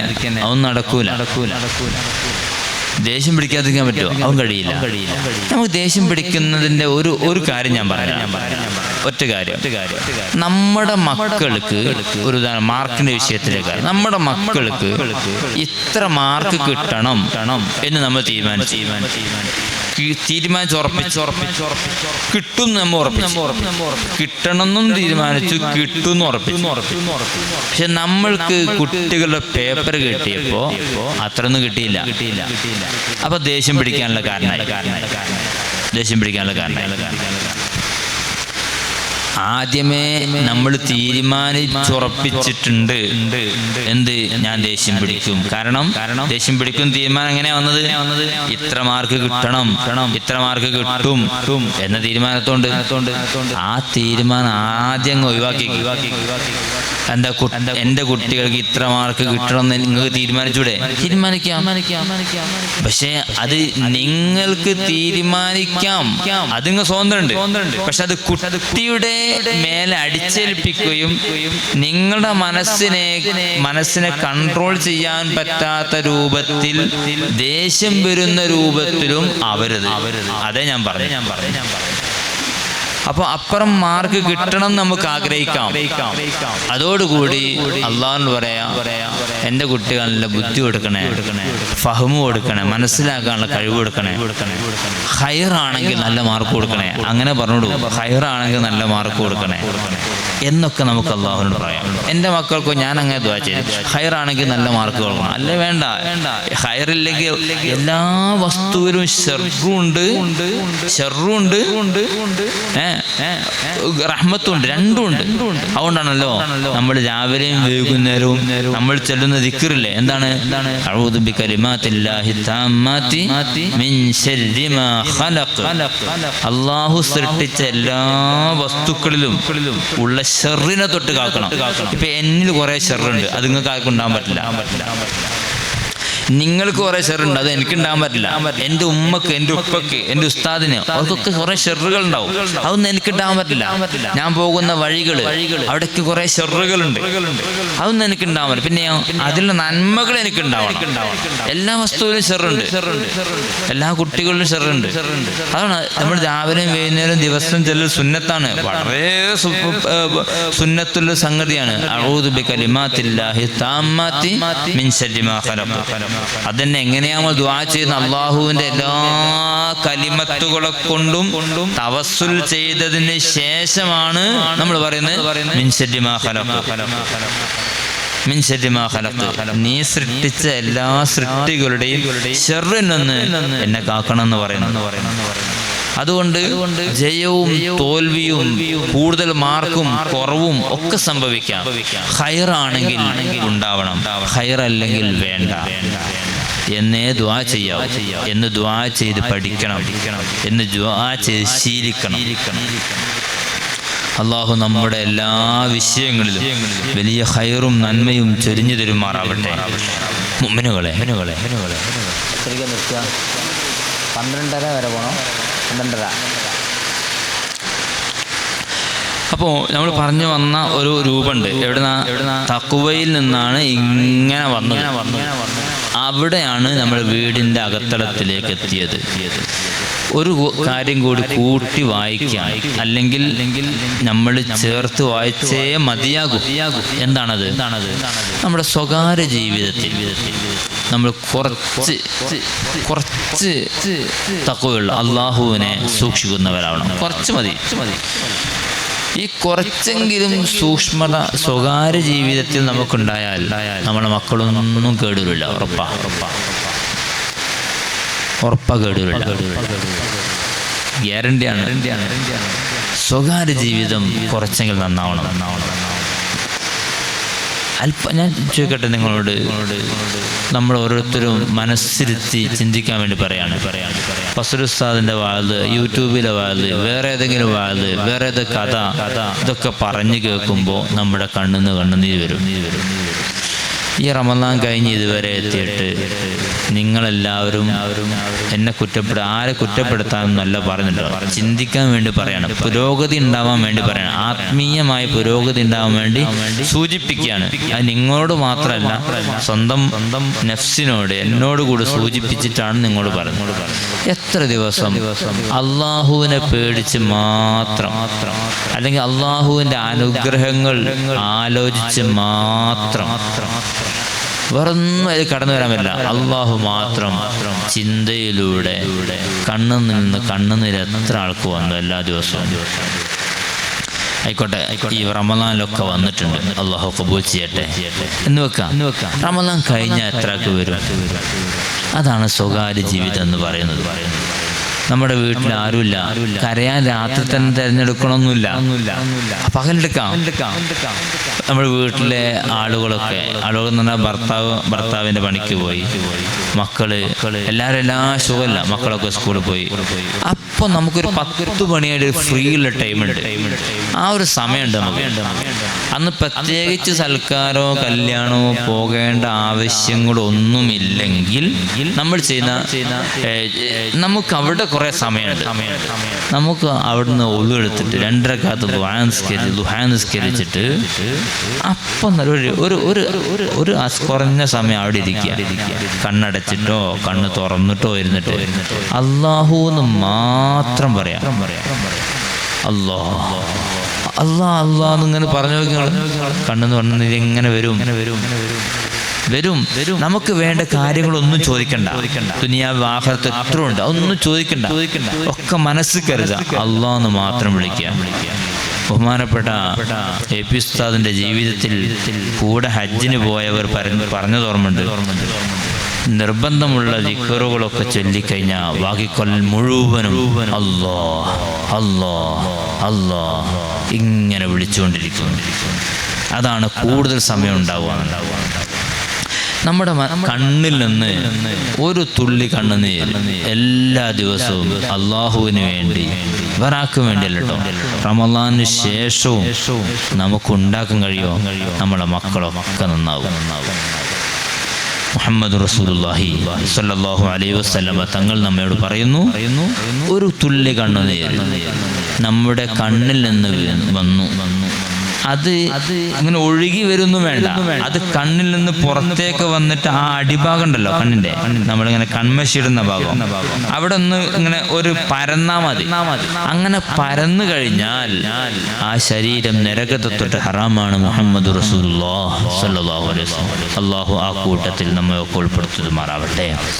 ആ ഒരു സ്വകാര്യ ജീവിതം ഉണ്ടല്ലോ നമ്മുടെ ആ സ്വകാര്യ ജീവിതത്തിൽ നമ്മളും നമ്മുടെ രക്ഷിതാവുമായ അള്ളാഹു, ആ അള്ളാഹുമായിട്ടുള്ള സംഭാഷണം, ഇടപെടലുകൾ, ആ നടത്തുന്ന ആ ഒരു സന്തോഷകരമായ സമയമുണ്ടല്ലോ, അത് എല്ലാ ദിവസവും ഉണ്ട്. അപ്പോഴാണ് നമ്മുടെ മനസ്സിലേക്ക് വരിക, എൻ്റെ മക്കൾ വരും, എൻ്റെ ഭർത്താവ് വരും, എൻ്റെ ഉമ്മ വരും, ഉപ്പ വരും, വീട് വരും, പരിസരം വരും, അയൽവാസികൾ വരും, ശത്രുക്കൾ വരും, മിത്രങ്ങൾ വരും, സഹായിച്ചവർ വരും, എല്ലാവരും മനസ്സിലേക്ക് കടന്നു വരും.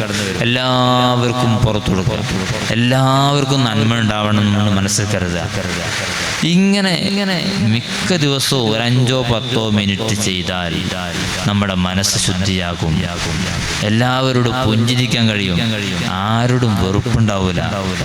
അതുമാത്രല്ല, നമ്മുടെ ഈ ഒരു മനസ്സിന്റെ ഉടമയാകുമ്പോൾ അള്ളാഹു നമ്മെ സ്വീകരിക്കും. നമ്മുടെ മക്കളൊക്കെ അള്ളാഹു നല്ല നിലയിൽ ആക്കും. നിങ്ങൾ ആലോചിക്കേണ്ട, ചിന്തിക്കേണ്ട, കോൺട്രാക്ട് എടുക്കേണ്ട, തീരുമാനം എടുക്കേണ്ട ഏറ്റവും പ്രധാനപ്പെട്ട സംഗതിയാണ്. കാരണം മക്കൾ നമ്മൾ ഉപദേശിക്കാൻ എത്ര ദേഷ്യം പിടിച്ചാലും മക്കൾ ഒന്ന് പറഞ്ഞാൽ 2 ഇങ്ങോട്ട് പറയും. അതിനപ്പുറത്തേക്ക് ന്യായങ്ങളും സംസാരങ്ങളും ഡയലോഗുകളും നമ്മുടെ മക്കൾക്കറിയാം. കാരണം അവരെ മുമ്പിലുള്ള ഫോൺ അങ്ങനെയാണ്. ഇന്ന് നമ്മുടെ വീടുകളിൽ ഓരോ ആളുകൾക്ക് ജനങ്ങളെ അറിയപ്പെടാൻ വേണ്ടി സ്വന്തം മക്കളെയും ഭാര്യനെയൊക്കെ കൂട്ടിയിട്ട് മക്കൾ ബാപ്പനെ കോയാന്നും ഹംക്കെന്നും മറ്റുമൊക്കെ വിളിപ്പിച്ച് ശീലിപ്പിച്ച് അത് വീഡിയോ എടുത്തിട്ട് യൂട്യൂബിലെടുത്തിട്ട് ഫേമസ് ആക്കുന്ന കാലാണ് എല്ലാവർക്കും അറിയാം. ആ തിരിഞ്ഞു കുത്തുന്നൊരു കാലം അഭിനയം ഹബീബ റസൂലുള്ളാഹി സ്വല്ലല്ലാഹു അലൈഹി വസല്ലം അത് ശക്തിയായി വിരോധിച്ച അഭിനയം. ഒരു ചില സഹോദരിമാര് സ്വന്തം ഉമ്മനെയും ഉപ്പനെയും അമ്മായിമ്മനെ എന്താ പറയുക, ഭാര്യന്റെ മാതാപിതാക്കളും ഭർത്താവിന്റെ മാതാപിതാക്കളൊക്കെ തോന്നിയാസം പറയിപ്പിക്കുക. അതൊക്കെ വലിയ പ്രശ്നമാട്ടോ. അതൊന്നും നിസ്സാര സംഭവം അല്ലട്ടോ, വലിയ പ്രശ്നമാണ്. അപ്പോ തിരിഞ്ഞു കുത്തുന്നൊരു കാലത്തിലേക്ക് എത്തുന്നതിന് മുമ്പ് നമ്മൾ ഇപ്പോഴേ മെല്ലെ പണിയെടുത്തുകൊണ്ട് നമ്മൾ മക്കൾ അറിയാത്ത രൂപത്തിലുള്ളൊരു പണി, മക്കളോടൊന്നും പറയേണ്ടതില്ല. അതേ സമയത്ത് മക്കളെ പറയുകയും വേണം, ഉപദേശിക്കുകയും വേണം, നിർദ്ദേശിക്കുകയും വേണം, കൽപ്പിക്കുകയും വേണം. ദേഷ്യം പിടിക്കേണ്ട ഘട്ടത്തിൽ ദേഷ്യം പിടിക്കണം, അടിക്കേണ്ട ഘട്ടത്തിൽ അടിക്കണം. അടിച്ചുകൂടരുത്.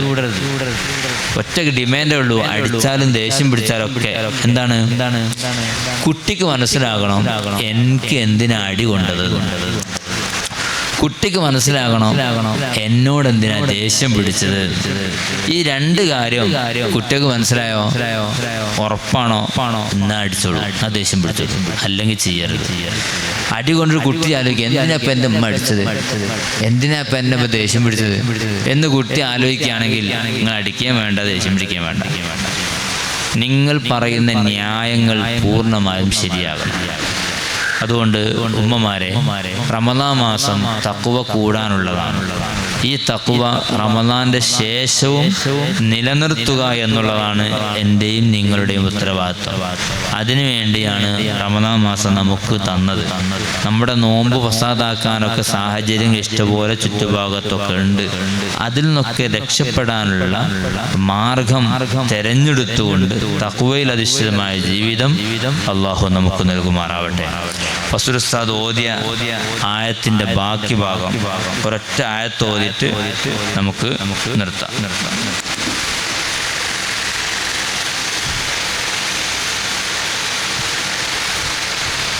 ബിസ്മില്ലാഹിർ റഹ്മാനിർ റഹീം. ولا تقولن لشيء إني فاعل ذلك غدا إلا أن يشاء الله. ഈ ആയത്തോതിയില്ലല്ലോ, ഈ ആയത്തോതിനോ? ഉറപ്പല്ലേ? ഇനി ഇത് പിടിക്കുക മാത്രമേ അത് കേൾക്കണ്ടോ? അമീനെ 22 ആയത്തോതിന് ഉസ്താദ് പറഞ്ഞത്. അസ്ഹാബുൽ കഹ്ഫിന്റെ കഥ പറഞ്ഞു, ഏകദേശം പറഞ്ഞു എന്നാ പറഞ്ഞു. ഞാൻ അത് കഥയിലേക്കൊന്നും കിടക്കുന്നില്ല. ഈ ആയത്തിന്റെ ചുരുക്കം, വലാ തഖൂലന്ന ലിശൈഇൻ ഇന്നി ഫാഇലുൻ ദാലിക ഗദാ. നാളെ ഞാൻ ഇന്നത് ചെയ്യും. അല്ല അത് നമ്മൾ കേട്ടി, അത് ഞാൻ ഇഞ്ഞ് ബേജാറാണ്, അത് നമ്മൾ പോവാ, അത് ഞാൻ തരൂ എന്നൊക്കെ നമ്മൾ പറയാറില്ലേ? അത് നിങ്ങൾ പറയണ്ട. ഇല്ലാ അൻ യശാ അല്ലാഹ്, അല്ലാഹു ഉദ്ദേശിച്ചാലല്ലാതെ എന്ന് കൂടെ പറയാതെ. എന്ന് വെച്ചാൽ ഇൻഷാ അല്ലാഹ് എന്ന് നമ്മൾ പറയണം. എന്ത് കാര്യം പറയുമ്പോൾ ഇൻഷാ അല്ലാഹ് പറയണം. നമ്മൾ അപ്പുറത്തുള്ള ഒരാള് ഇത് പറയാൻ പറ്റുന്ന, ഇത് കേൾക്കാൻ പറ്റുന്ന ഒരാളല്ല. എന്നാൽ പോലും നമ്മൾ പതുക്കെ പറയണം ഇൻഷാ അല്ലാഹ്. ഈ ആയത്ത് നമ്മൾ മനസ്സിലാക്കണം. എന്ത് കാര്യം നമ്മൾ ഇടപെടുമ്പോൾ അവിടെ ആര് കയറി വരണം? അള്ളാഹു കയറി വരണം. അള്ളാഹു കയറി വരാത്ത, ഇടപെടാത്ത, അള്ളാഹു എന്ന ചിന്തയില്ലാത്ത ഒരു പ്രവൃത്തിയോ നമുക്കുണ്ടാവാൻ പാടില്ല. ഏറ്റവും ചുരുങ്ങി അതാണ്. ഈ സൗണ്ട് അങ്ങോട്ട് കേൾക്കുന്നുണ്ടോ? അത് സൗണ്ട് അങ്ങോട്ട് കേൾക്കുന്നുണ്ടോ? ഇല്ലല്ലോ.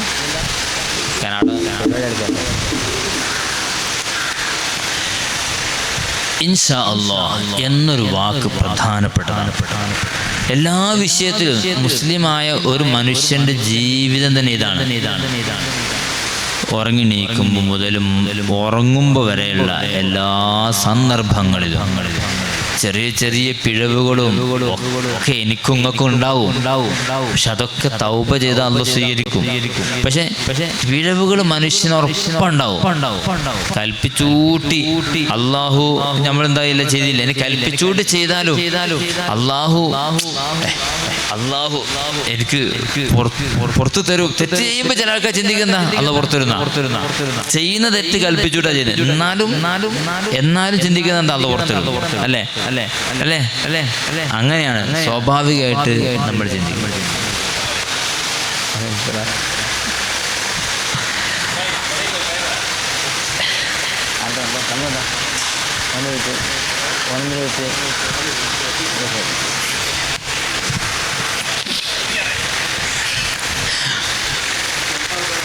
അവിടെയാണ് അള്ളാഹു നമ്മോട് സൂചിപ്പിക്കുന്നത്, വലാ തഖൂലന്ന ലിശൈഇൻ ഇന്നി ഫാഇലുൻ ദാലിക ഗദാ ഇല്ലാ അൻ യശാ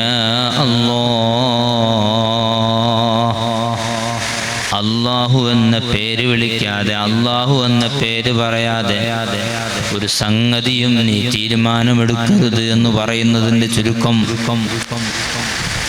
അവിടെയാണ് നേരത്തെ പറഞ്ഞ കാര്യങ്ങളൊക്കെ നമ്മളിങ്ങനെ കടന്നു വരുന്നത്. കുട്ടികൾക്ക് മുല കൊടുക്കുന്നത് മുതൽ നമ്മൾ ഇടപെടണമെന്ന് പറയുന്നത്. നല്ല പാട്ടൊക്കെ പാടി പഠിച്ച് മൂളിപ്പാട്ടും ഒക്കെ ആയിട്ട് കുട്ടികൾ കേൾപ്പിക്കുക. അള്ളാഹു എന്ന പേര് നിരന്തരം കുട്ടികൾ കേട്ടുകൊണ്ടേയിരിക്കുക. നമ്മുടെ മക്കള് പ്രസവിക്കപ്പെട്ട ഉടനെ എന്താ ചെയ്യേണ്ടത്?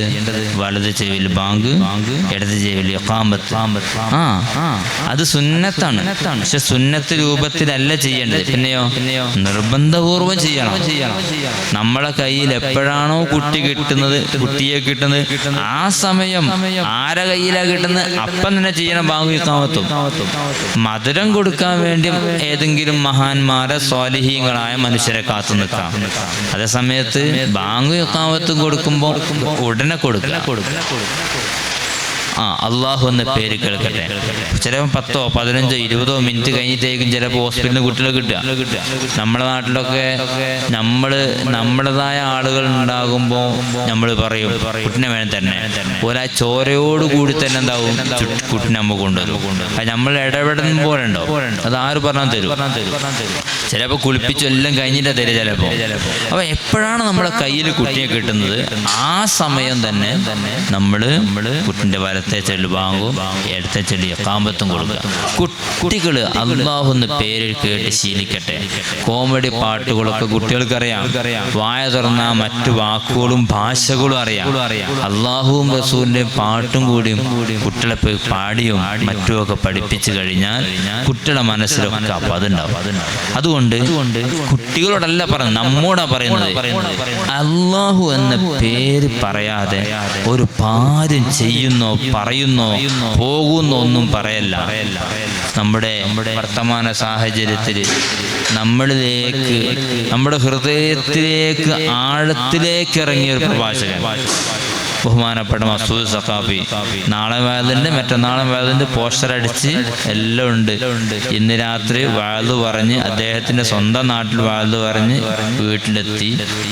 മരിച്ചുപോയി. അള്ളാഹു ദർജ ഉയർത്തി കൊടുക്കുമാറാവട്ടെ. ആലോചിച്ചു നിങ്ങള്, ഇത്രയേ മരിക്കാൻ സമയമുള്ളൂ. ഒരാൾക്കും ഒന്നും പറയാനോ ചിന്തിക്കാനോ അവസരം ഇല്ലാത്ത രൂപത്തിലാണ് നമ്മുടെ മരണങ്ങൾ നമ്മളിലേക്ക് കടന്നു വരുന്നത്. ആരാണ്, എപ്പോഴാണ്, എങ്ങനെയാണ് നാളെ അല്ല അടുത്ത നിമിഷം അടുത്ത റമദാൻ ഉണ്ടാകുമെന്ന് പറയാൻ പറ്റില്ല. കഴിഞ്ഞ റമദാനിൽ നമ്മോട് കൂടെ ഉണ്ടായ പലരും നമ്മുടെ കൂടെ ഇല്ല എന്നുള്ള സത്യമാണ്. ആലോചിച്ച് നോക്കൂ, ആരൊക്കെ പോയെന്ന് ആലോചിച്ചാൽ മതി. അള്ളാഹു നമ്മിൽ നിന്ന് വിട പറഞ്ഞു പോയ എല്ലാവർക്കും മഗ്ഫിറത്തും മർഹമത്തും നൽകുമാറാവട്ടെ. രോഗമുള്ളവരുടെ രോഗങ്ങൾക്ക് അള്ളാഹു പൂർണ്ണ ശിഫ നൽകുമാറാവട്ടെ. ജീവിതം എന്ന് പറയുന്ന 3 ഘട്ടം, ആ 3 ഒരു ഘട്ടം ഉമ്മയുടെ ഉത്തരവാദിത്തപ്പെട്ടതാണ്. രണ്ടാമത്തെ ഘട്ടവും ഉമ്മയുടെ ഉപ്പയുടെ ഉത്തരവാദിത്തപ്പെട്ടതാണ്. മൂന്നാമത്തെ ഘട്ടം സ്വന്തം ഉത്തരവാദിത്തപ്പെട്ടതാണ്. ഒന്ന് പ്രസവം വരെയുള്ള സമയം, അത് രണ്ടാമത്തത് ആ കുട്ടി വകതിരിവെത്തുന്ന സമരം, വകതിരിവെത്ത് പ്രായപൂർത്തിയെത്തുന്നവരെ സമയം, പ്രായപൂർത്തിയെത്തി മരണം വരെയുള്ള സമയം എൻ്റെ സ്വന്തം ഉത്തരവാദിത്തമാണ്. നമുക്ക് ബുദ്ധി വെച്ചു പഠിക്കാൻ എത്രയോ അവസരങ്ങളുണ്ടായി, പഠിക്കാൻ സാഹചര്യങ്ങളുണ്ടായി. എല്ലാം ഉണ്ടായിട്ട് നമ്മൾ പഠിച്ചിട്ടില്ല, നമ്മൾ അറിഞ്ഞില്ല, നമ്മൾ ചെയ്തില്ല എന്ന് അള്ളാഹുവിൻ്റെ അടുക്കൽ പറയാൻ പറ്റില്ല. കാരണം പണ്ടത്തെ കാലത്ത് പഠിക്കാൻ സാഹചര്യങ്ങളില്ലായിരുന്നു. ഇന്ന് നമ്മുടെ കയ്യിൻ്റെ വിരൽ തുമ്പിൻ്റെ മുമ്പിൽ പഠിക്കാനുള്ള എല്ലാ സാഹചര്യങ്ങളുണ്ട്. അതുകൊണ്ട് എന്താണോ അറിയേണ്ടത്, നിസ്കാരത്തിന്റെ ഫർളാണോ അടിച്ചാൽ കിട്ടും, നിസ്കാരത്തിന്റെ ഷർത്താണോ അതിലിങ്ങനെ എഴുതി വിട്ടാൽ കിട്ടും, ഇനി വുളൂവിന്റെ കുളിയുടെ ഫർളാണോ ഷർത്താണോ എഴുതിയാൽ കിട്ടും. അതിലൂടെ യൂട്യൂബിൽ വീഡിയോ വരും, അല്ലെ എഴുതി വരും. ഇങ്ങനൊക്കെ പഠിക്കാനുള്ള സാഹചര്യങ്ങൾ ഉണ്ടായിട്ട് നമ്മൾ മാതാപിതാക്കൾ നമ്മെ പഠിപ്പിച്ചിട്ടില്ല. മാതാപിതാക്കൾ അങ്ങനാക്കി ഇങ്ങനാക്കി ഉമ്മാനെ വാപ്പാനെ കുറ്റം പറഞ്ഞിട്ടൊന്നും നമുക്ക് രക്ഷപ്പെടാമെന്ന് തോന്നിയാൻ വേണ്ടിട്ടോ. എല്ലാ ഉമ്മാക്കും ഉപ്പാക്കും തലയിൽ വെച്ചു കൊടുത്തിട്ട് രക്ഷപ്പെടാൻ കഴിയുമെന്ന് തോന്നുന്നുണ്ട്. അത് നമ്മൾ ചിന്തിക്കണം. അതുകൊണ്ട് മുഅ്മിനുകളെ, റമദാൻ കഴിയുമ്പോൾ നേരത്തെ പറഞ്ഞതുപോലെ നമ്മുടെ തഖ്വ കൂടി വരണം. തഹജ്ജുദ് പതിവാക്കാത്തവർ റമദാൻ കഴിഞ്ഞാൽ തഹജ്ജുദ് നിർബന്ധമായും പതിവാക്കണം എന്ന് ഓരോരുത്തർ തീരുമാനം എടുത്തോളൂ. ഞാൻ പറയുന്നില്ല, ഓരോരുത്തർ തീരുമാനം എടുത്തോളൂ. ഞാൻ എടുക്കും, ഞാൻ ചെയ്യും, അല്ലെങ്കിൽ 100 സലാത്ത് അധികം ചെല്ലും, അല്ലെങ്കിൽ 1000 അധികം ചെല്ലും, എന്തും ഓരോരുത്തർ തീരുമാനം എടുക്കാം. അത് ഓരോരുത്തരുടെ മാനസിക അവസ്ഥ പോലെയാണ്. ഏതായാലും റമദാൻ മാസത്തിൻ്റെ ഈ ദിനരാത്രങ്ങൾ നമ്മളിലേക്ക് വന്നതുപോലെ അങ്ങ് കഴിഞ്ഞു പോയി. പകുതി നോമ്പ് കഴിഞ്ഞു. നല്ല ചൂടുണ്ടാവേണ്ട സമയമാണ്. ഇടക്കാലത്ത് ചെറിയ ചെറിയ മഴകൾ നമുക്ക് നൽകുന്നു. എല്ലാം കൊണ്ടും സന്തോഷകരമാണ്. കഴിഞ്ഞ റമദാനിൽ മുഴുവനും ശക്തമായ ചൂടാണ് അന്ന് ഞാൻ നാട്ടിലുണ്ട്. ഈ റമദാനിന് ചൂടുണ്ടെങ്കിലും എപ്പോഴൊക്കെ മഴ പെയ്യുമ്പോൾ ചെറിയ ആശ്വാസം നമുക്കുണ്ട്. നമ്മുടെ നോമ്പിന് വലിയ ക്ഷീണം ഏതായാലും ഇങ്ങനെ കഷ്ടപ്പെട്ട് നമ്മൾ നോമ്പ് നോക്കുന്നുണ്ട്. റമദാൻ മാസത്തിൽ നിങ്ങളൊക്കെ നോമ്പ് പോയിട്ടുണ്ട്, ഞാൻ നോമ്പ് പോയിട്ടുണ്ട്. എന്തുറപ്പാളുള്ളത് നോമ്പ് വരുന്നുണ്ട്? പറയൂ, എന്തുറപ്പാളുള്ളത്? റമദാൻ മാസത്തിൽ മാത്രം അള്ളാഹു പ്രത്യേകം പറഞ്ഞ സംഗതി, വേറെ ഒരു കാര്യത്തിന് അള്ളാഹു അങ്ങനെ പറഞ്ഞില്ല. കാരണം എന്താ? റമദാനെ നോമ്പിനെ പറയാൻ പറ്റുള്ളൂ. നോമ്പിന് മാത്രമേ അത് പറയാൻ പറ്റുള്ളൂ, വേറൊന്നിനും ഇത് പറയാൻ പറ്റില്ല. എന്താണത്? നോമ്പ് എനിക്കുള്ളതാണ്. നോമ്പിന്റെ പ്രതിഫലം ഞാൻ നൽകും. എന്തുകൊണ്ട്? ഞാൻ നോമ്പ് നോറ്റീണ് എന്ന് ഞാൻ പറഞ്ഞാൽ അത് നോമ്പാവില്ല. കാരണം ഞാൻ സ്വകാര്യത്തെ എൻ്റെ നോമ്പ് മുറിഞ്ഞിട്ടുണ്ടോ ഇല്ലേ അത് ആര് മാത്രം അറിയുള്ളൂ? ഞാൻ മാത്രമേ അറിയുള്ളൂ. അതുകൊണ്ട് നോമ്പിന്റെ പ്രതിഫലം അള്ളാഹു നൽകുക. ബാക്കി എല്ലാ പ്രതിഫലവും അള്ളാഹുവിനെ നൽകുക. പക്ഷെ ബാക്കി ഏത് അമലാണെങ്കിലും ആരെങ്കിലും എവിടെന്നെങ്കിലും കാണാൻ സാധ്യതയുണ്ട്. പക്ഷെ നോമ്പ് അങ്ങനല്ല. ഒരാളും കാണൂല, ഒരാളും അറിയില്ല. അള്ളാഹു മാത്രമേ അറിയുള്ളൂ. അതുകൊണ്ട് നോമ്പിന്റെ പ്രതിഫലം അല്ലാഹു നൽകും. നോമ്പ് ഞാൻ നോമ്പുകാരനാണ് എന്ന് മനസ്സിൽ പറയണം. ദേഷ്യം പിടിപ്പിക്കാൻ വരുന്ന ആളുകളോട് ദേഷ്യം പിടിക്കാതെ നിൽക്കണം. റമദാൻ എന്നുള്ളൊരു അസ്മാണ്, ഉറപ്പിച്ച് തീരുമാനം എടുക്കേണ്ടതാണ്. അതിനെയാണ് രാവിലെ മുതൽ വൈകുന്നേരം വരെ ഭക്ഷണം കഴിക്കരുത് എന്ന് പറയുന്നത്. റമദാൻ കഴിയലോട് കൂടി പൊട്ടിത്തെറിക്കാനുള്ളതല്ല നമ്മുടെ ശരീരം. റമദാൻ കഴിയലോട് കൂടി അല്ല, നോമ്പ് തുറക്കലോട് കൂടി ചില ആളുകളുണ്ട് നോമ്പ് തുറന്ന ഉടനെ പുറത്തേക്ക് വീഡിയോ വയ്ക്കുന്നുണ്ട്. അപ്പൊ അത്ര പെട്ടെന്ന് പൊട്ടിത്തെറിക്കാനുള്ളതല്ല. അത് ക്ഷമയോടുകൂടി നമ്മൾ 12 മണിക്കൂർ കാത്തു നിന്നത് കുറച്ചും കൂടി ഒക്കെ അപ്പുറത്തേക്ക് നീട്ടിക്കൊണ്ടാനുള്ളതാണ്. റമദാൻ ക്ഷീണത്തോടുകൂടി നോമ്പ് തുറന്ന് എന്നിട്ട് 20 റക്അത്ത് തറാവീഹ് നമ്മൾ നല്ല അസുമുള്ള ആളുകൾ തന്നെയാണ് കേട്ടോ. നല്ല അസുമുള്ളവരാ, ഉറപ്പുള്ളവരാ. അതുകൊണ്ടല്ല നമ്മൾ 20 റക്അത്ത് തറാവീഹും പിന്നെ വിത്തറും പിന്നെ കുറച്ച് ദിക്റും പിന്നെ ഒരു ഉറുദി ഉണ്ടെങ്കിൽ അതുമൊക്കെ കഴിഞ്ഞ് നമ്മൾ പള്ളിയിൽ നിന്ന് പോകുന്നത്, അല്ലെങ്കിൽ നമ്മൾ വീട്ടിൽ നിന്ന് നിസ്കരിക്കുന്നത്. അപ്പോൾ അത് നമ്മൾ മനസ്സിന്റെ ഉറപ്പാണ്. ആ ഉറപ്പ് ഒന്നും കൂടി ഊട്ടി ഉറപ്പിക്കപ്പെടണം ഈ റമദാനോട് കൂടി. അള്ളാഹു അതിന് മാനസികമായും ശാരീരികമായും നമുക്ക് അള്ളാഹു തൗഫീഖ് നൽകുമാറാവട്ടെ. ബഹുമാനികളെ, നീട്ടി പറയുന്നില്ല, നിർത്താണ്. ഇൻഷാ അല്ലാഹ് നമ്മുടെ നാട്ടിൽ നാളെയാണ് ബദരീങ്ങൾ ആണ്ട് കഴിക്കുന്നത്. ആണ്ട് എല്ലാ വർഷവും കഴിക്കാറുണ്ട്, ഈ വർഷവും കഴിക്കുന്നു. വളരെ ഭംഗിയായി തന്നെ കഴിക്കണം ഇൻഷാ അല്ലാഹ്. അതിൻ്റെ കാര്യങ്ങളും മറ്റുമൊക്കെ എന്നെക്കാളും കൂടുതൽ ഇപ്പോൾ നിങ്ങളാണ് അറിയുന്നത്. ഏതായാലും അസർ നിസ്കരിച്ച ഉടനെ പള്ളിയിൽ വെച്ച് മൗലിദ് ഇൻഷാ അല്ലാഹ് ഉണ്ടാവും. അതിനെല്ലാവരും പങ്കെടുക്കണം. നമ്മൾ പങ്കെടുക്കണം. ആൺകുട്ടികളൊക്കെ പള്ളിയിലേക്ക് പറഞ്ഞേക്കണം അസർ നിസ്കരിക്കാൻ. നാളെ നമ്മുടെ വാദിൻ്റെ സമാപനമാണ്. ഫസൽ ഉസ്താദ് ഭാര്യ പ്രസവിക്കുകയാണ് കഴിഞ്ഞ് റാഹത്തായാൽ ഫസൽ ഉസ്താദിന് വരും. ഇല്ലെങ്കിൽ ഇൻഷാ അല്ലാഹ് ഞാനോ അല്ലെങ്കിൽ മുബശ്ശിർ ഉസ്താദ് ഉണ്ട് ഇവിടെ. എല്ലാം കൊണ്ടും നല്ല കഴിവുള്ള പണ്ഡിതനാണ് അദ്ദേഹം. ആരെങ്കിലും അതുപോലെ തന്നെ പനാടത്തായ തങ്ങൾ ഉസ്താദ് അല്ലേ, തങ്ങൾ ഉസ്താദ് വന്ന് ദുആക്ക് നേതൃത്വം നൽകും. ഇങ്ങനെ നമ്മുടെ നാളത്തെ നോടുകൂടി വാദ് ക്ലാസ് സമാപനം കുറിക്കുകയാണ്. അതുകൊണ്ട് ഇതൊക്കെ നമ്മുടെ ആത്മീയമായി ആഖിറത്തിലേക്ക് ഉപകരിക്കുന്ന രൂപത്തിലാവണം. ചോറിൽ ഇറച്ചി കുറഞ്ഞാലും കൂടിയാലും ബറക്കത്താണ് ഇത് എന്ന് കരുതി അപേക്ഷിക്കണം. ആ ബറക്കത്ത് കഴിക്കലോടുകൂടി എൻ്റെ ശാരീരികമായ എല്ലാ അസുഖം മാറണം എന്ന നിയ്യത്തോടു കൂടി കഴിക്കണം. വയറ് നിറയെ കഴിക്കലല്ല. പിന്നെയോ ബദരീങ്ങളാണ്ട് ഈ നമ്മുടെ ഈ ബദരീങ്ങളാണ്ടിൻ്റെ ചോറ്, നബിദിനത്തിൻ്റെ ചോറ്, ആ മറ്റ് മഹാന്മാർ ആണ്ടിൻ്റെ ചോറ്, ഇതൊക്കെ കഴിക്കുമ്പോൾ എന്താ മനസ്സ് കരുതുന്നത്? ആ എത്രയാണോ കഴിക്കുന്നത് അത് കഴിക്കലോടുകൂടി ഇതിൻ്റെ ബറക്കത്ത് എൻ്റെ ശരീരത്തിൽ ഉടനെ മുഴുവൻ എത്തണം. എന്നിട്ട് ശാരീരികമായ പ്രശ്നങ്ങൾക്ക് പരിഹാരം ഉണ്ടാവണം. പിന്നെ മാനസികമായ എനിക്ക് സന്തോഷം ഉണ്ടാവണം. ഈ രൂപത്തിലാവണം നമ്മളെന്താവേണ്ടത്? നമ്മള് ബദരീങ്ങളാണ്ടിൻ്റെ ഭക്ഷണം കഴിക്കുന്നത്. കുറഞ്ഞാലും കൂടിയാലും ബറക്കത്താണ്. എന്താണ് ബറക്കത്ത്? കരുതലുണ്ടോ? എല്ലാവരും കരുതല്ലേ? ഉണ്ട്.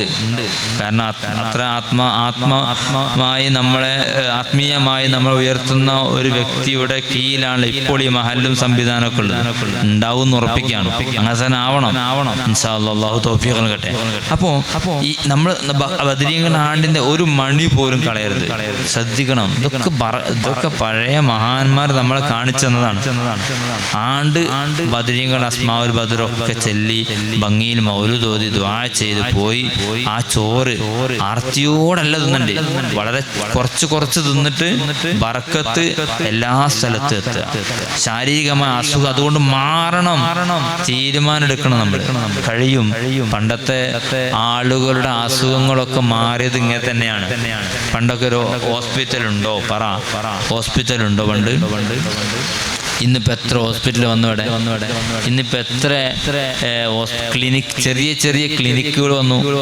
ഇവിടെ തന്നെ എത്ര ഉണ്ട്? ഇരിങ്ങണ്ണൂർ അങ്ങാടി തന്നെ.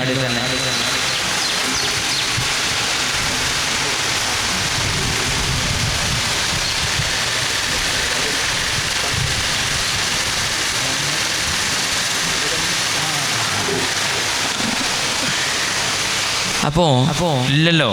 പണ്ടത്തെ ആളുകൾ രോഗം ഉണ്ടായിട്ടുണ്ട്, പക്ഷെ മാറിയിട്ടുണ്ട്. എങ്ങനെ മാറിയത്? ഇങ്ങനെ തന്നെ മാറിയത്. അത് നമുക്ക് അനുഭവിക്കാൻ കഴിയണം. അനുഭവിച്ചിട്ടുണ്ടോ? അനുഭവിച്ചവരുണ്ടാവും കേട്ടോ അവിടെ. ഉണ്ട് എന്ന് അവകാശപ്പെടുന്നില്ല. അനുഭവിച്ചവരുണ്ടാവും അവിടെ. ഇപ്പോഴും അനുഭവിക്കുന്നുണ്ടാവും. അതുകൊണ്ടല്ല ആണ്ടേക്കുന്നത്. എൻ്റെ ബദരീങ്ങളെന്ന് ഇപ്പോഴും വിളിക്കുന്ന ആളുകളില്ലേ? യാ മുഹമ്മദി ശേഖ് തങ്ങളെന്ന് ഇപ്പോഴും വിളിക്കുന്ന ആളുകളില്ലേ? ഉണ്ട്. രോഗം വന്നാൽ ആദ്യം ഫോൺ എടുക്കുക, ഹോസ്പിറ്റലിൽ വണ്ടി വിളിക്കുക അല്ല ചെയ്യാം. ആദ്യം ചെയ്യുന്നതാ അടക്കടക്ക് ഉമ്മമാർ, പഴയ ഉമ്മമാർ ഉപ്പമാർ അടക്കടക്ക് ആദ്യം വിളിക്കുക, വെള്ളം വന്നിരിക്കുക, ചരട് കെട്ടുക ഒക്കെ ചെയ്തിട്ട് ഹോസ്പിറ്റലിൽ പോകുള്ളൂ. ഹോസ്പിറ്റലിൽ പോയാലും നല്ല ഗുളിക കിട്ടുന്ന എന്തോർപ്പാണുള്ളത്? ആ ഗുളികന്റെ പേരിൽ വേറെ അസുഖം ഉണ്ടാകാൻ സാധ്യത. എൻ്റെ വാപ്പക്കൊന്നും മരിക്കുന്ന അവസാന ഘട്ടം വരെ ഷുഗർ ഇല്ലായിരുന്നു. പക്ഷെ ഷുഗർ വന്നപ്പോഴാണ് ഹോസ്പിറ്റലിൽ ഗുളിക കുടിക്കാൻ തുടങ്ങിയത്. അപ്പോൾ ഗുളിക കുടിച്ചാൽ അതിൻ്റെ സൈഡ് എഫക്റ്റ് ആയിട്ട് കുറേ രോഗം വരും. അപ്പോൾ ഗുളിക കുടിക്കാതെ ജീവിതം അവസാനിപ്പിക്കുക ഏറ്റവും നല്ലത്. ആവശ്യത്തിനും അത്യാവശ്യത്തിനും ഗുളിക കുടിക്കണം കേട്ടോ. അതുകൊണ്ട് അങ്ങനെ അവസാനിപ്പിക്കാൻ കഴിയും. അതാ സന്തോഷം. അത് വെച്ച് ബദരീങ്ങളെ ചോറ് മാത്രം തിന്നിട്ടും മന്ത്രിച്ച വെള്ളം മാത്രം കുടിച്ച് ജീവിക്കണ്ട. സുഖേട് മാറിയാലും ഡോക്ടറെ കാണിക്കുകയും വേണം. കാര്യങ്ങൾ മനസ്സിലാക്കണം. അത് വേറെ വിഷയം. രണ്ടും നമ്മൾ ചെയ്യണം. ഒന്ന് ആത്മീയതയാണ്, ഒന്ന് ഭൗതികമാണ്. ഏതായാലും ബദരീങ്ങൾ എന്നുള്ളത് നമ്മുടെ ജീവിതത്തിൽ അത്യാവശ്യമാണ്. ബദരീങ്ങൾ, അസ്മാഉൽ ബദറൊക്കെ നമ്മൾ ഓരോരുത്തരും എല്ലാ ദിവസവും വീട്ടിൽ ചെല്ലാൻ സമയം കണ്ടെത്തണം. എന്തുകൊണ്ട് അവിടെയാണ് നമ്മുടെ രക്ഷ. ബദരീങ്ങളാണ്, ഒരു രക്ഷയില്ല. ഇല്ലായ്മയിൽ നിന്ന് പൂർണാർത്ഥത്തിൽ ഒരു ചെറിയൊരു സമൂഹം വലിയ സമൂഹത്തെ നേരിടാൻ പോകുമ്പോൾ ഒന്നുമില്ലായിരുന്നു. തിരിച്ചു വന്നത് എങ്ങനെയാ? എല്ലാം ഉണ്ടായിട്ട് തിരിച്ചു വന്നത്. അപ്പോ അവരെങ്ങാനും അവിടെ നശിച്ചു പോയിരുന്നുവെങ്കിൽ ഇന്ന് നമ്മളോ ഒന്നും ഉണ്ടാവില്ല. ആ രൂപത്തിലേക്ക് കാര്യം ഉണ്ടായിരുന്നു. പക്ഷേ അള്ളാഹു അവിടെ വിജയം നൽകി. അതുകൊണ്ട് തന്നെ 1400 വർഷങ്ങൾക്കപ്പുറം നടന്ന ഒരു വലിയ സംഭവത്തെ അതേ വലിയ സംഭവങ്ങളായി ഇന്ന് ഇരിങ്ങണ്ണൂർ മഹല്ല് പ്രദേശം മൊത്തെടുത്ത് നോക്കിയാൽ ഈ ചുറ്റുഭാഗത്ത് എത്ര പള്ളികളുണ്ട്, എത്ര ചെറിയ പള്ളികളുണ്ട്. എല്ലാ സ്ഥലത്തും ആണ്ട് നടക്കുന്നുണ്ട്. ആ വലിയ സംഭവം ഇന്ന് വലിയ സംഭവങ്ങളായി നമ്മളൊക്കെ നടത്തുന്നു. ചോറ് കിട്ടാൻ വേണ്ടിയല്ല, എല്ലാവരും പൈസ കൊടുത്ത് നടത്തുന്നു. അതിന്റെ ബറക്കത്ത് ഉദ്ദേശിച്ചാണ്. ആ ബറക്കത്ത് നമ്മുടെ ജീവിതത്തിൽ വേണം. അത് വീട്ടിൽ നിന്ന് മൗലിദ് ഉസ്താദ്മാരെ വിളിച്ച് കഴിച്ചിട്ടില്ലെങ്കിലും സ്വന്തമായിട്ട് നിങ്ങളൊക്കെ എന്ത് ചെയ്യണം? എല്ലാവരും ബദർ മൗലിദ് തോന്നണം. ഇനി ഇത്രയൊന്നും സമയമല്ല. അസ്മാഉൽ ബദറെങ്കിലും ചെല്ലണം.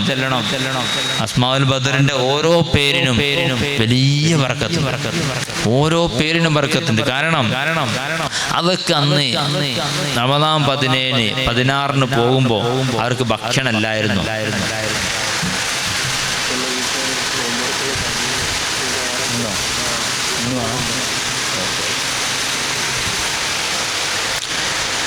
അപ്പോ ഒരു കാര്യം, പിന്നെ ഇന്ന് നമ്മുടെ പള്ളിയിൽ സമൂഹ നോമ്പ് തുറയാണ്. അതെല്ലാവരും വീട്ടിലും ചേട്ടിലും എത്തിയിട്ടുണ്ടാവും. ഓർമ്മിപ്പിക്കുകയാണ്, കടികളൊക്കെ നിങ്ങൾ വീട്ടിൽ നിന്ന് ഉണ്ടാക്കലാണെന്ന് പറഞ്ഞു. ഏതായാലും പീടിയിൽ നിന്ന് വാങ്ങിയിട്ടോ ഉണ്ടാക്കിയിട്ടോ എല്ലാവരും പള്ളികളിലേക്ക് കടികൾ എത്തിക്കണമെന്ന് സാന്ദർഭികമായി സൂചിപ്പിക്കുകയാണ്. അള്ളാഹു കബൂൽ ചെയ്യുമാറാവട്ടെ. അപ്പോൾ ഓരോ പേരിനും വലിയ ബർക്കത്താണ്. റമദാൻ 16 അന്ന് അവർ പോകുമ്പോൾ കയ്യിൽ ഭക്ഷണമില്ല. എന്താ ഉള്ളത്? ഈത്തപ്പഴത്തിന്റെ കഷ്ണം, വാഹനമല്ല, കാല് പൊട്ടിയിട്ടുണ്ട്, ചോരൊഴിച്ചിട്ടുണ്ട്, വെള്ളം ഉള്ളത് തീർന്നു. ആ സന്ദർഭങ്ങളും കഥകളും നമ്മൾ മിക്ക റമദാനിലും ഇവിടെ ക്ലാസ് വെക്കാറുണ്ട്. റമദാൻ ചരിത്രം പറയാറുണ്ട്. വിശദീകരിച്ചൊന്നും പറയണ്ട. ഒറ്റ കാര്യമാണ് സൂചിപ്പിക്കേണ്ടത്. വർത്തമാന സാഹചര്യത്തിൽ യുദ്ധമെന്ന് പറയുന്നത് ഇസ്ലാമിനെതിരെ പറയുന്ന ഒരു വാക്കായതുകൊണ്ട് സൂചിപ്പിക്കുകയാണ്. 16 വർഷം മുമ്പ് ബദർ നടക്കുന്നതിന്റെ 16 വർഷം മുമ്പ് ജബൽ അബുൽ ഖുബൈസ് എന്ന് വെച്ചാൽ ഇപ്പോൾ അവിടെ രാജാക്കന്മാരുടെ കൊട്ടാരങ്ങളൊക്കെ ഉള്ള സ്ഥലത്തിന്റെ നേരെ പിന്നിൽ ഒരു മലയുണ്ട്, മലയുടെ താഴ്വാരമുണ്ട്.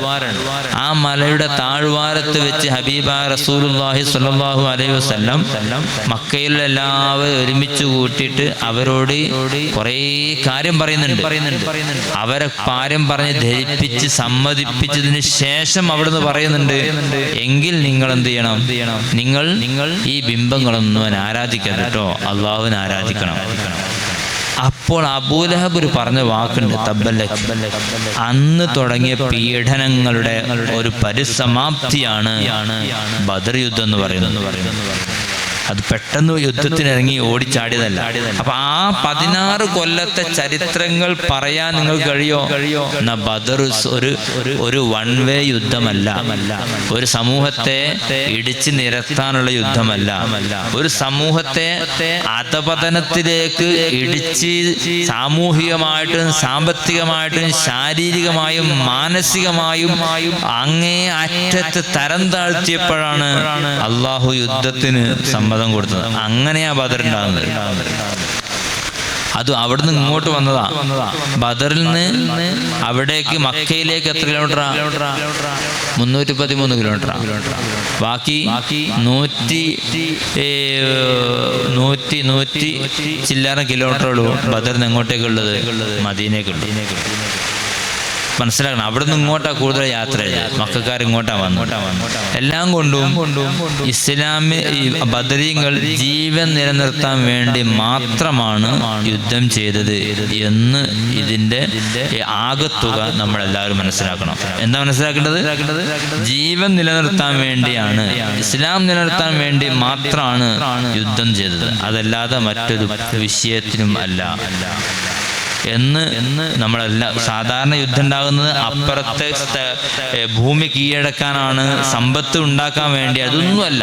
ഈ രണ്ട് കാര്യത്തിന് വേണ്ടിയാണ്, അള്ളാഹുവിന് വേണ്ടി മാത്രം യുദ്ധം ചെയ്തത്. അതും അവസാന ഘട്ടത്തിൽ ഇനി യുദ്ധം ചെയ്ത് നടന്നിട്ടില്ലെങ്കിൽ അവിടെ ഒക്കെ നശിപ്പിക്കപ്പെടും. ആ സമയത്ത് യുദ്ധം നടക്കുന്നത്. ഇൻഷാ അല്ലാഹ് ബാക്കിയും നമുക്ക് ബദരീങ്ങളെ ബറക്കത്ത് നാളെ പറയാം. അള്ളാഹു തൗഫീഖ് നൽകുമാറാവട്ടെ. അബൂ ഉബൈദ റളിയല്ലാഹു അൻഹു യുദ്ധം കഴിഞ്ഞ് വരുമ്പോൾ അവിടുത്തെ കാലിൻ്റെ ഒരു ഭാഗം വാള് കൊണ്ട് മുറിഞ്ഞിട്ടുണ്ട്, ശത്രുക്കളുടെ ഭാഗത്ത്. അങ്ങനെ അദ്ദേഹം ആ മഹാനവറുകൾ തിരിച്ചു വരുന്ന വഴിമല ഹബീബ റസൂലുള്ളാഹി സ്വല്ലല്ലാഹു അലൈഹി വസല്ലം തങ്ങളോട് സംസാരിക്കുന്നുണ്ട്, നബിയെ, എൻ്റെ കൂടെ യുദ്ധം ചെയ്ത ആളുകൾക്കൊക്കെ ഷഹീദിൻ്റെ കൂലി കിട്ടും, എനിക്ക് ഷഹീദിൻ്റെ കൂലി കിട്ടുമോ എന്ന് അവിടുന്ന് സംസാരിക്കുന്നുണ്ട്. അവിടുന്ന് പറഞ്ഞു, നിങ്ങൾക്ക് ഷഹീദിൻ്റെ കൂലി കിട്ടും. അങ്ങനെ മദീനയിലേക്ക് പോകുന്ന വഴിയിൽ വെച്ചാണ് അദ്ദേഹം അബൂ ഉബൈദ റളിയല്ലാഹു അൻഹു ഈ ലോകത്തോട് വിട പറയുന്നു. ആ യുദ്ധത്തിലേറ്റ വാളിൻ്റെ ആ മുറിയുടെ കാരണം ഈ ലോകത്തിന് വിട പറയുന്നു. അങ്ങനത്തെ ധാരാളം ശുഹദാക്കളുടെ 14 ശുഹദാക്കളുടെ ഒരു മഹാസംഭവമാണ് ബദർ. ഭക്ഷണം കഴിക്കാൻ ഭക്ഷണമില്ലാഞ്ഞിട്ട് കാരക്കയുടെ ചീളുകൊണ്ട് വായിലേക്കൊന്ന് അമർത്തി ചവച്ചിട്ട് അതിൻ്റെ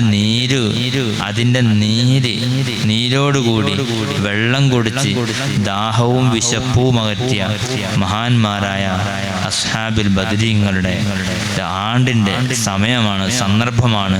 അവർ ബദറിൽ പോകാൻ ഒരുങ്ങുന്ന സന്ദർഭമാണ്. അള്ളാഹു ആ മഹാന്മാരുടെ ബർക്കത്ത് നമ്മുടെ ജീവിതത്തിലുടനീളം അള്ളാഹു നൽകുമാറാവട്ടെ.